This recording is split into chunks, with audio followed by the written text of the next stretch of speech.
I don't relate to because I'm a proper commerce graduate, MBA graduated, proper marketing, then jumped into marketing, right? And I 99% of the people that I work with are engineer turned marketers, right? Sure. Yeah. Thank you so much for the kind words, Karthik. So, a short introduction. I mean, I don't, and I was like, okay, I don't want to sit in a cubicle and keep coding my life, right? I want to do this, right? Little did I know a full stack developer would get like 5x easily than a marketer would get. Yeah, look back now after 15 years, you realize that, yeah. Yeah, I realized, but yeah, that time the marketing looked damn, and so I was like, okay, but met these folks and I was very intrigued. And then I asked my mentor, and they were like, okay, if you like this, then why don't you get into pre-sales? After my MBA, I didn't want to join an IT company again. I came out from IT because I wanted to be a marketer. I didn't want to join a marketing company. So I did EdTech, and then I was luckily exposed to the, world of startups.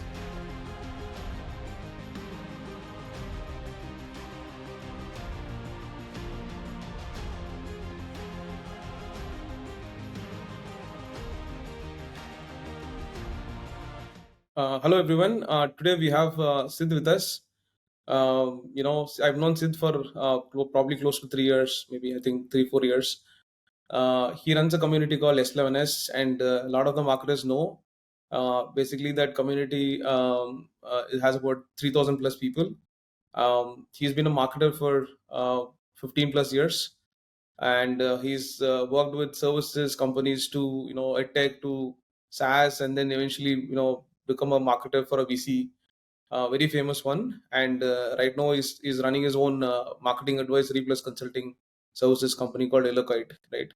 So Rich, you've been a very early marketer, right? Very early, I would say, SaaS marketer.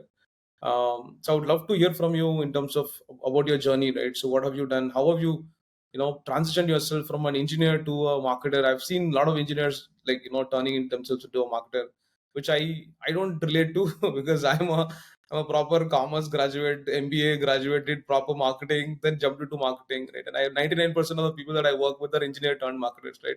So I want to know about your journey in terms of how that has happened and a little bit of introduction about yourself to start with. Sure. Yeah. Thank you so much for the kind words, Karthik. So, a short introduction. I am Sid, folks. For the folks listening in, I'm Sid. I have recently started my own consultancy called Yellow Kite. Like Karthik mentioned, I have co-founded a community called S11S. It's for all the SaaS GTM folks based out of India, Southeast Asia, Middle East, and it's a fun place for everyone to interact. Uh, Prior to this, I used to work with a lot of SaaS firms. Also had the luxury and the opportunity to work for a VC firm as well. Uh, Apart from that, I'm a father to an 8-year-old, and I typically love a lot of great food. I'm a vegetarian, but I am a great foodie. Some of my core memories are around food. Yeah. So, uh, engineering to marketing was, I used to work for Infosys, and when we were, and that time I was a full stack developer. I used to work on Silverlight, C Sharp, and all these languages, and on Oracle on the back end with Power BI. And one of the times, I saw these marketing folks of Infosys walk in with suits and ties, and they were going, and I stopped one of them. I was like, because they were walking on campus, right? They looked like another 2-3 years above, like on my age. They had 2-3 years on my age, and I was like, okay, listen, hey, what do you folks do? Why you dressed up in like suits? So they're like, oh, we are going to an event, right? And they were looking full jazzy and everything, right? I was like, okay, this is like, I don't, and I was like, okay, I don't want to sit in a cubicle and keep coding my life, right? I want to do this, right? Little did I know a full stack developer would get like 5x easily than a marketer would ever. Yeah, look back now after 15 years, you realize that, yeah. Yeah, I realized, but yeah, that time the marketing looked damn, and so I was like, okay, and it's accidental, right? I mean, I had never had thoughts of doing. So my initial thought was like, okay, I'll work with Infosys for like 3-4 years. I'll typically do my MS, and I would do it in IT or computer science, and then I would basically, deep dive into technology and keep becoming like a tech arc or something on that sort. But met these folks and I was very intrigued. And then I asked my mentor, and they were like, okay, if you like this, then why don't you get into pre-sales? And I joined a pre-sales. I pushed and I got a pre-sales project. From there, I went and did my MBA, and then joined a tech company. Now, why did I join a tech company? Because after my MBA, I didn't want to join an IT company again. I came out from IT because I wanted to be a marketer. I didn't want to join a marketing company. So I did EdTech, and then I was luckily exposed to the world of startups. Worked with Manipal. I had great bosses. Madan was my first boss, and great bosses all the way. Then there was Madan was there, and he helped me understanding what are startups, how do you work in a startup, right? And I think from there moved on to Simply Learn. Simply Learn got exposed to a lot of great bosses. There was Krishna, there was Kashyap, there was Veda. Uh, Great bosses who helped me understand more and more. And I think I fell in love with marketing then, and understood, it's like you can have the best product, you can have the best, engineering code written ever, right? But if you don't understand your audience, or if the audience doesn't understand who you are, right, it's not going to make an iota of difference, right? And this is where marketing actually wins, because in a place where it is, uh, when you're competing with exact products, right? Even in the high end, if you're competing with the best of the best products, right? The story sells more than the product. So why you're doing what you're doing sells more exactly how you're doing it, right? So how you're doing it, everybody knows. After your certain scale, everybody knows how you're doing it. It's common knowledge. Okay, your code might be like say 5x or 3x better, right? But nobody's paying you $1 million for that. People are paying you $1 million because you have a story and people resonate with that story, right? And to craft that story, you need great marketing. So I think I fell in love because of marketing for that reason. And also the reason, I heard a story and I felt that marketing is so powerful that, it can make businesses out of thin air, right? Hmm. So there was a story goes like, when Disney created their first park, right? They wanted to give memorabilia, right, to everyone, right? And they wanted something in the way people would remember it's typically Disney, and Disney is associated with fantasy, right? Hmm. So what one of the people of Disney did was that they actually took rocks that were being, that was cut from making the place, right? So there were rocks which were lying around. He polished those rocks and just painted them and sold them as dinosaur eggs, Hmm. right? So he actually didn't. There was no dinosaur eggs and all. He just told a fantasy which Disney had already created, that there is Hmm. dinosaurs and everything. He just took a part of that fantasy, took what was lying around, and just gave it a story that this is a dinosaur egg. And there are a lot of adaptations of this story. Some say that, he said that if you keep coming year on year, this egg will hatch into a dinosaur. So that gave that, that compelled kids to go year on year, and so, but the part of the story that a lot of people miss is the fact that he could actually frame a rock as a dinosaur egg and sell it as a beer, right? Hmm. Hmm. Which I think is what marketing can do at its peak. Wonderful, yeah. Oh, it's a great story, man. And the one thing that I can relate to is right the story that you mentioned about working in services company and people wearing suits, right? I've been that person, right? So maybe I was one of the influencers, for you picking up marketing. Maybe I did a little bit of early, like you did in 2007. I probably did in 2005, six that times, like when I started my career, right? And some things I think I can also relate to marketing. Marketing happened to me accidentally. I was got placed in after my MBA. I got placed in ICICI Bank, Ah, and I was just distributing money, like getting money and giving money away. Right? Those days, I was part of regional liabilities group. It is the banking operations. Okay, so it happened that I don't know. I hated that job for some reason. It was like morning. Those days it was 8 to 8, and yeah. I used to travel like freshers, and you know how freshers they expect freshers to work like crazy, like 12 hours, 13, 14 hours every single day, right? So I got an opportunity off campus with Exaware, and I picked it up, and I got selected. They did proper MBA kind of a thing, right? Initially return test, and then some kind of a JD, and then after that multiple interviews, right? I got selected. I fell naturally in love because every time I did research about a company, I fell in love with that company. Right? Okay. It happened naturally to me because I still remember those days where I find it very fascinating to read a Walmart story on how they become a multi-billion, $400 billion. Like, in 2004, 2005 was quite huge, man. Uh, Like $300 billion in revenue. So I fell in love with these stories. ExxonMobil, like those days, ExxonMobil and Walmart was the two biggest companies, right? yes. And ExxonMobil was the most profitable as well. Uh, So whenever I read that story, I felt very fascinated about how people build brands, right? Then yeah. I read about Sam Walton, and then eventually it became a habit of me picking up, understanding some companies, like knowing companies. And then those days it was all outreach, cold outreach, right? Every time I got an email reply back, no, I fell in love with that process, right? So that's how it happened. And I kind of use that in a daily life as well, which is, any problem I face, I immediately find somebody's, like a top guy's email ID, and send an email to them.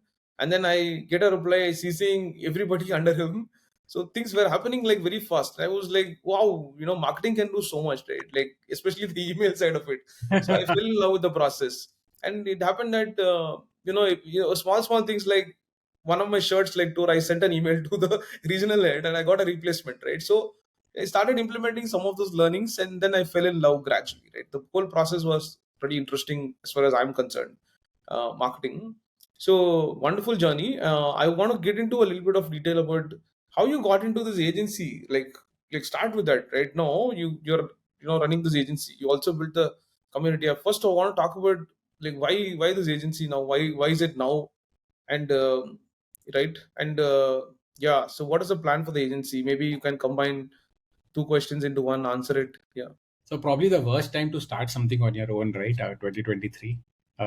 Everybody would have told everybody was like 2021, 2020 was the time to start. It would have given you a boost and got something out of it.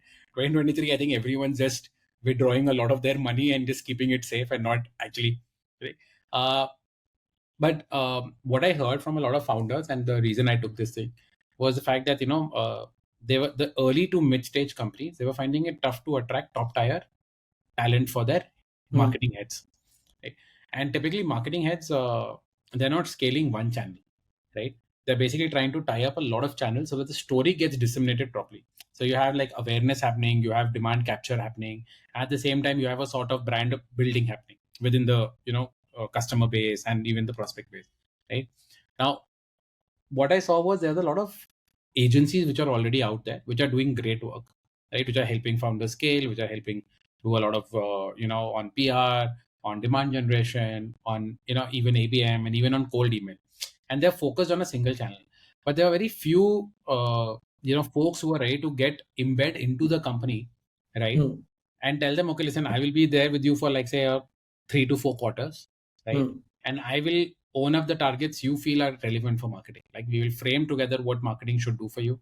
We will combine together. You will treat me as your marketing head, and I will treat you as a CEO, right? We will not treat each other as a agency / owner perspective, and we will figure out together what is it that your company needs from marketing, and how can we go ahead and execute it, right? So I think a lot of folks synced with this, and they said, yeah, there is a need for this, right?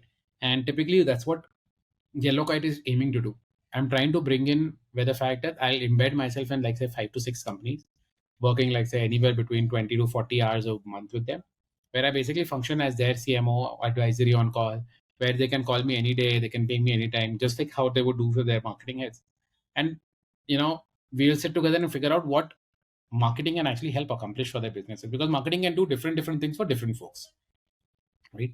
Now, coming to the community, I think when I started off my career, and I think Karthik will also agree to this, there were very few places to go and learn. Most of the places were either LinkedIn or Twitter, and on or blogs, right? So Moz website and all these websites, I remember, right? And we used to scar them and we used to figure out, and then those are very US focused learnings and for different stages of companies.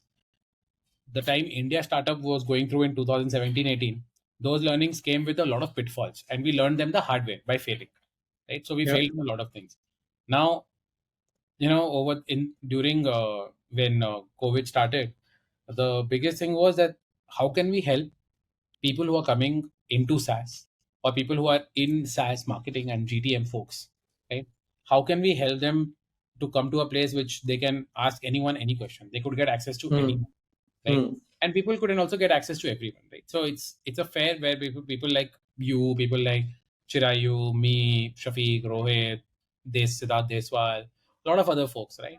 Anirudh and everyone, they can they can give back their own learnings that they have, and prevent young folks from making same mistake that we have done. Like, why reinvent the wheel, right?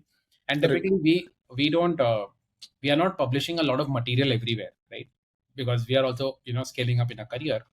We're publishing a lot of material, right? So how do people learn from, how do people learn a, what mistakes we've done, and how do we correct them, and b, our success stories as well, right?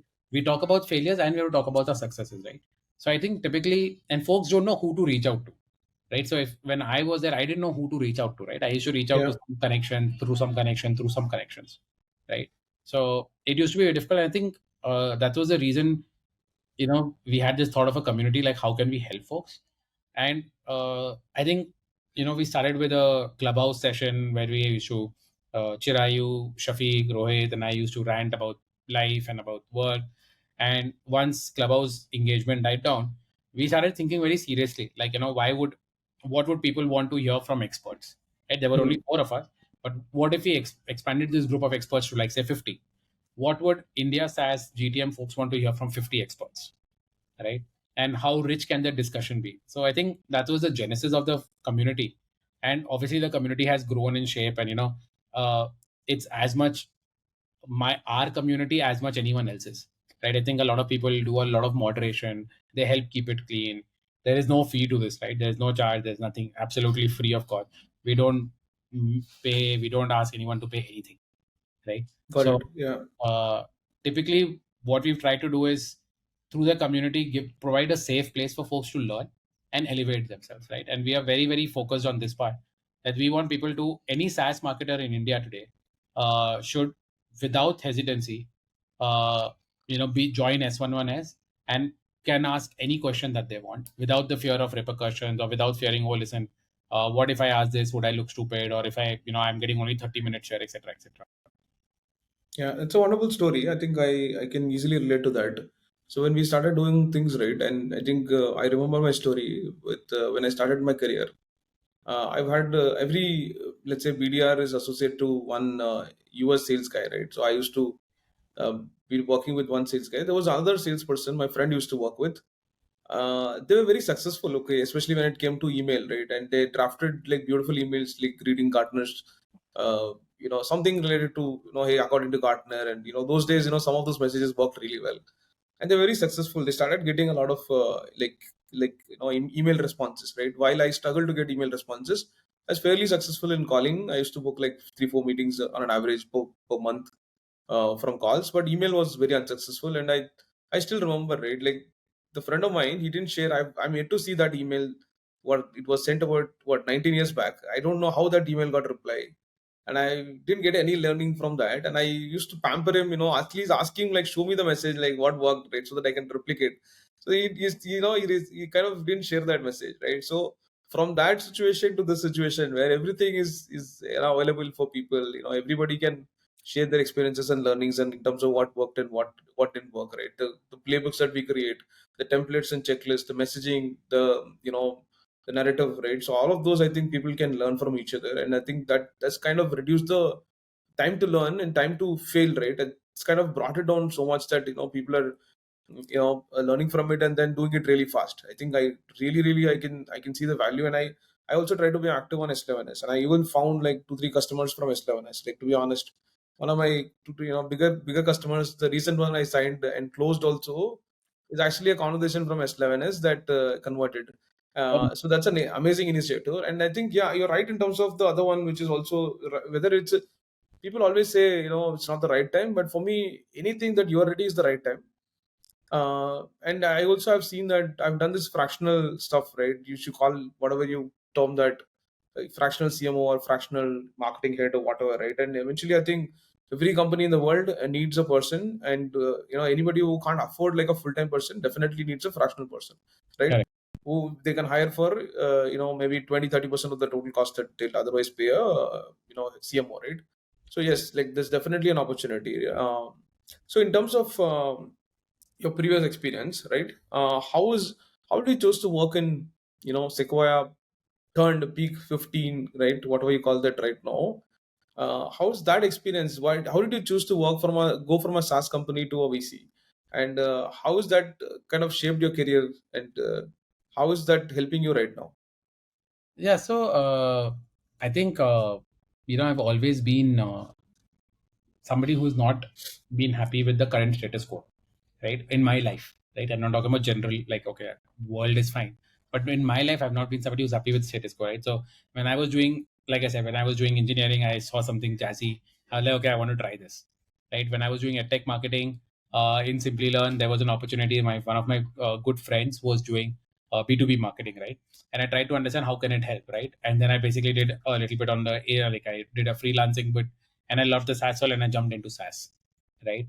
Uh, and typically, and what I saw in SaaS, right, working so long, is the fact that a lot of viewpoints of a lot of operators were very from the brand side, right? They were all like, okay, we have to grow long, okay, we have to do this, we have to do this, Hmm. right? And they were very brand, right? But the funding was coming from VC, right? Hmm.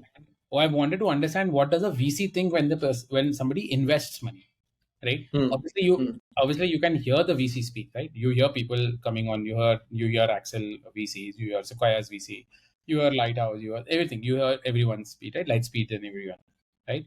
But what does it mean internally? how Hmm. does how does an analyst, or how does a partner at any VC firm look at a company? What are the main metrics they look at, right? And I think when I got exposed to SaaS, I just fell in love with SaaS. I think it's a very fantastic way of delivering software. And if you actually create a niche, or actually create a product that is valuable, I think it's a fantastic way to do that, right? So I think wanted to understand from the investor perspective, what does the entire journey looks like?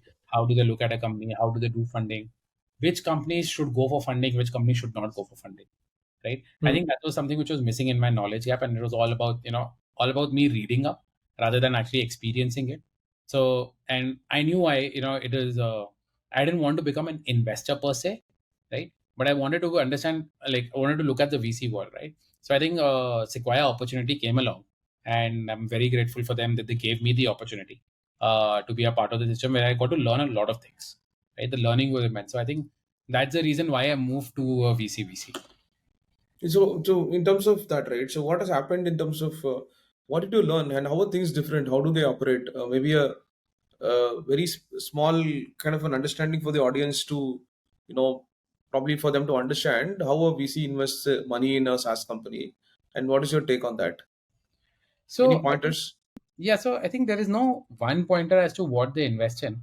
I think every VC looks at a size of the opportunity, right? Like, how big is the opportunity that you are targeting, Hmm. right? What is it that you can do that other people are not doing, right? And It is when I say size, when you say size of the opportunity, it's the time you're talking about, I'm correct? talking about TAM, SAM, or even SOM, right? I Mhm. mean, Okay. you might not win on TAM, but you might win on SOM. So okay, got it. So Yeah. you might win on any one of those, but how big is any one of those for you, right? Hmm. Hmm. And I think the biggest thing what they look for, and I think that's my biggest learning in the last, in the 20 months I spent there, is the fact that they look for why will you win, right? Hmm. And that is, superficially we can say, okay, I will win because I have a 10x product, blah blah blah blah blah, right? But VCs can dig down very deep. Like, we Hmm. talk about digging down 2 3 levels, VCs dig down 7 levels. Like, Hmm. why is your product 10x better? Why do Hmm. you think this is 10x better? Why, what 10x? And they actually get down to your first level principles, right? Hmm.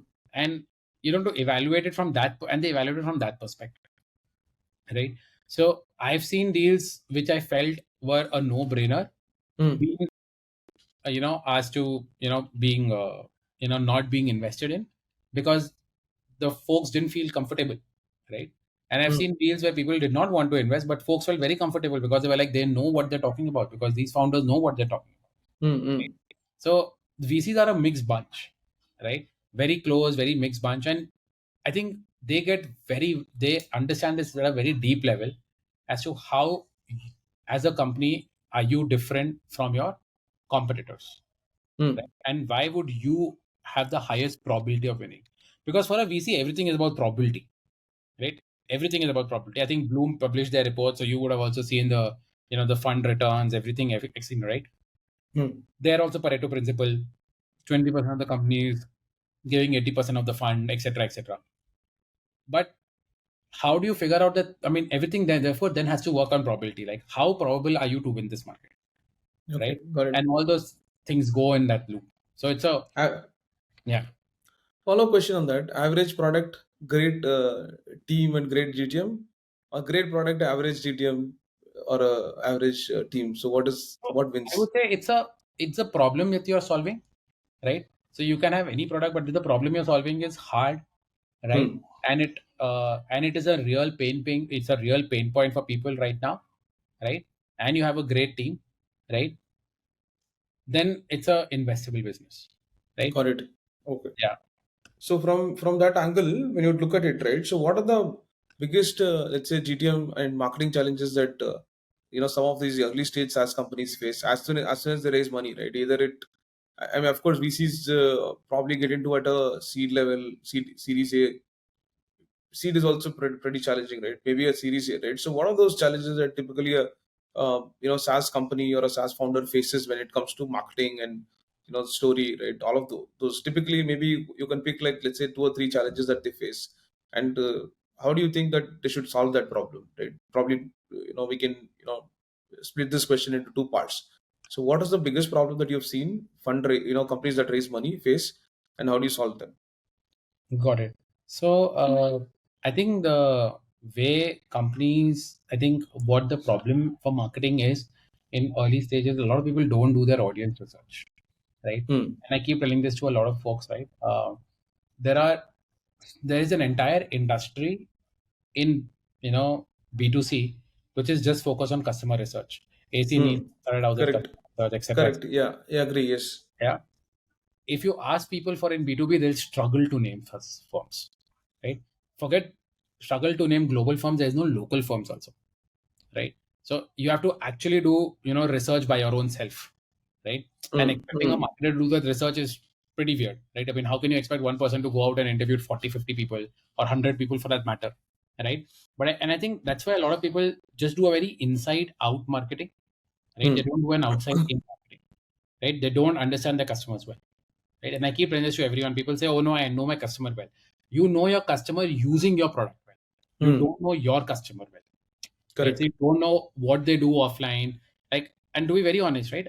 When I was working in one of the firms, I mean, when during one of my employment, I never knew my audience was doing was on Instagram for 3 hours a day. That was Hmm. the biggest shock to me. I thought they were on LinkedIn because Hmm. everybody told me they would be on LinkedIn. And Yeah. urban myth was like everybody's on LinkedIn, so they'll also be on Egg. LinkedIn to invest money on LinkedIn. And it so happened that when I was talking to a couple of them, I figured out, oh, most of them are on Instagram and most of them have like groups and friends, and they're all talking. And I was like, what is it like? I was like, why you're like, are you serious? And they were like, yeah, we spent around a couple of hours on Instagram and all.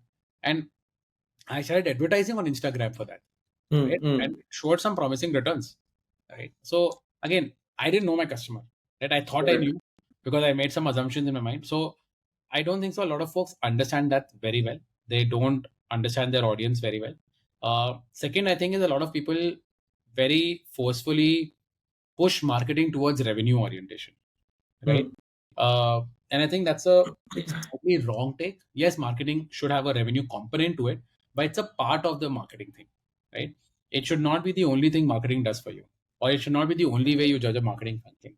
I think a lot of marketing function is it's a long term function. So when you've decided, okay, I'll have a marketing function or I'll use somebody from outside to help me run marketing, you have to stay invested in it for at least 8 quarters, right? Hmm. To understand what has happened, what have you done, what have you not done, right?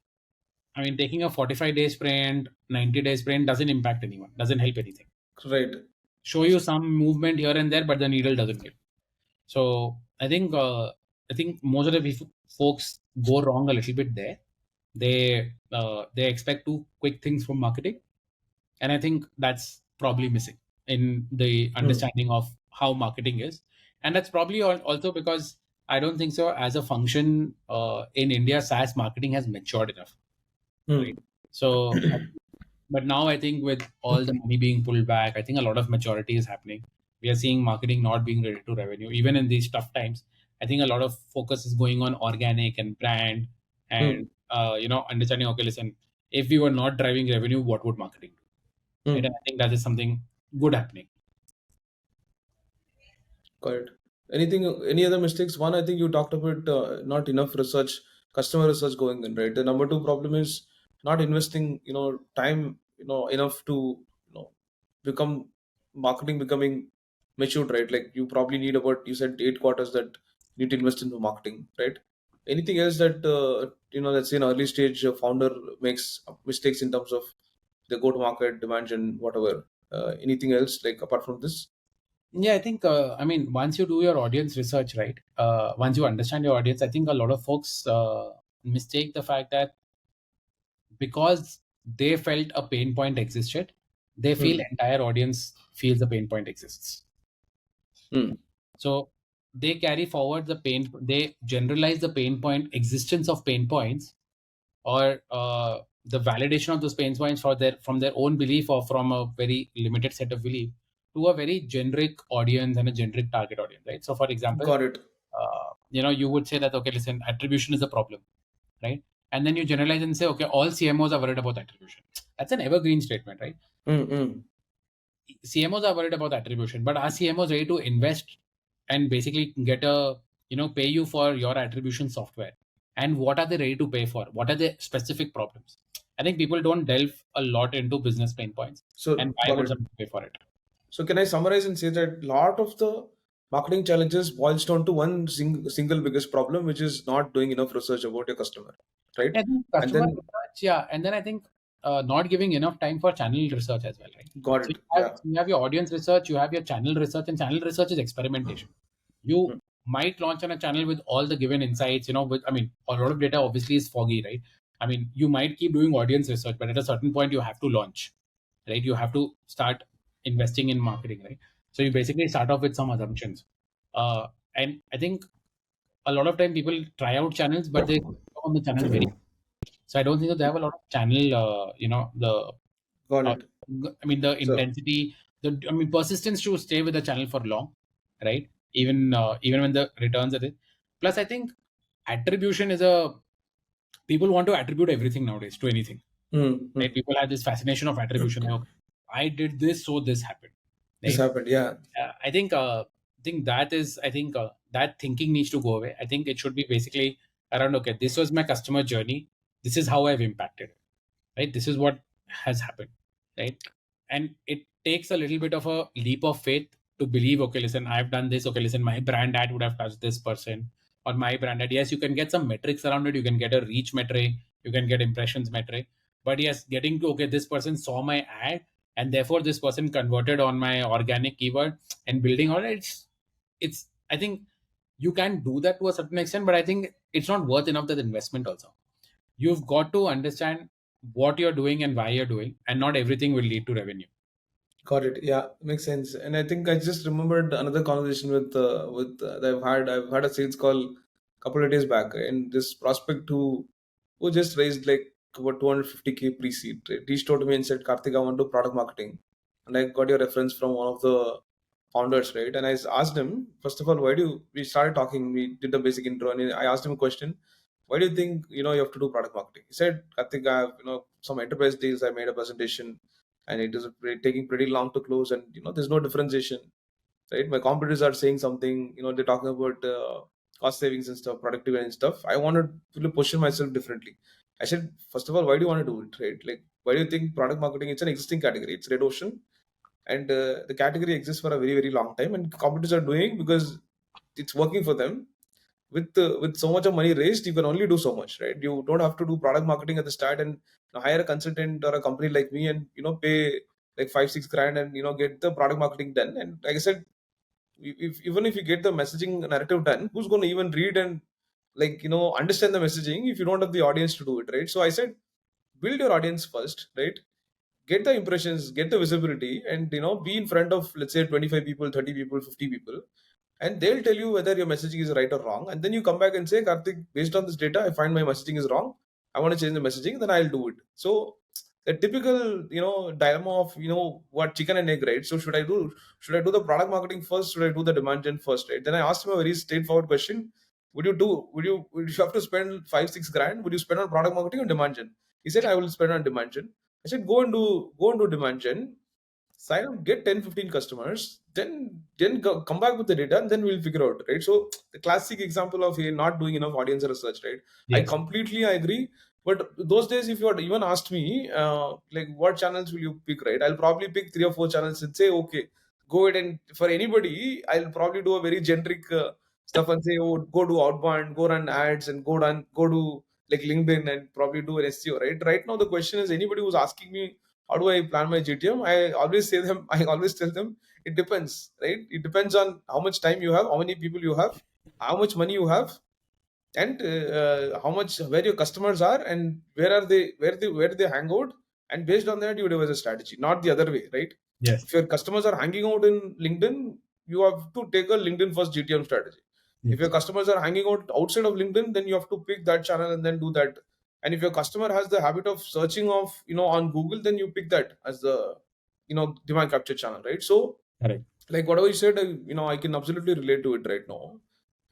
So in your, let's say, like before this, right, before Sequoia, you were head of marketing at Verloop, right? And so can you share a little bit of experience on how you built Verloop's marketing from scratch? And like in a Yeah. typical classic example of, where do you start from, how do you hire your marketing function, and like who do you hire first? Basically, give me a structure of how you build the marketing org on, based on whatever criteria, right? Maybe if we can share that experience, that will be like great for the audience. So I think one of the things that I actually did was understand, try to implement audience understanding there very early.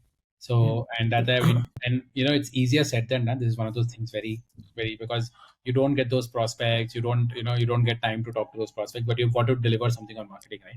So, mine was a combination of some prospects talking. Mine was a combination of some, some of the sales people telling me what exactly, how things work exactly, right? And I typically look at what are the pain points these people have, right? Hmm. So one of the pain points these people had was, okay, understanding what is the latest thing about conversational AI. What do you mean by contact center AI? Right? A lot of people, when they went on calls, they asked this question: what do you mean when you say contact? Because it was generic term Hmm. being thrown around, right? Hmm. So we understood there's a need for education. So basically, need for education typically means need for a lot of content. Now, this content could be a lot of pieces like podcasts, could be blogs, but we started off with a simple written piece of content. So we built the content marketing team first, right? Uh, then we understood that for very simple things, which are basically like WhatsApp bots during COVID, a lot of people understood the value of WhatsApp bots, especially in a geo like India. And there was Hmm. a great high intent lead ready to be captured, right? Hmm. So we understood, Hmm. okay, there is a need for this something. So we went ahead and then built a demand gen function out of there, right? Hmm. Over a period of time, I figured out, from, with the sales team inputs and, even with a few more audience research, that people were not really understanding when we were taking out features, right? We Hmm. were taking out Okay. features, we were trying to launch something, and we were trying to say something, but it always felt inside out. It always felt as if it was our lingo going out there rather than the audience lingo coming into our product, Okay. right? Got it. So I think that's the feedback that we got, and this was after like I think 8-10 months into our maturity, Hmm. uh, where we understood, okay, this is the kind of feedback and this is the what's happening. So we went ahead and then we built out the product marketing function, Hmm. Okay. right? So over a period of time, these things kept adding on as and when new data points kept appearing to us, or as and when we figured out, okay, this is what we want to crack, or this is what we want to do. I went ahead and built those sub functions up, right?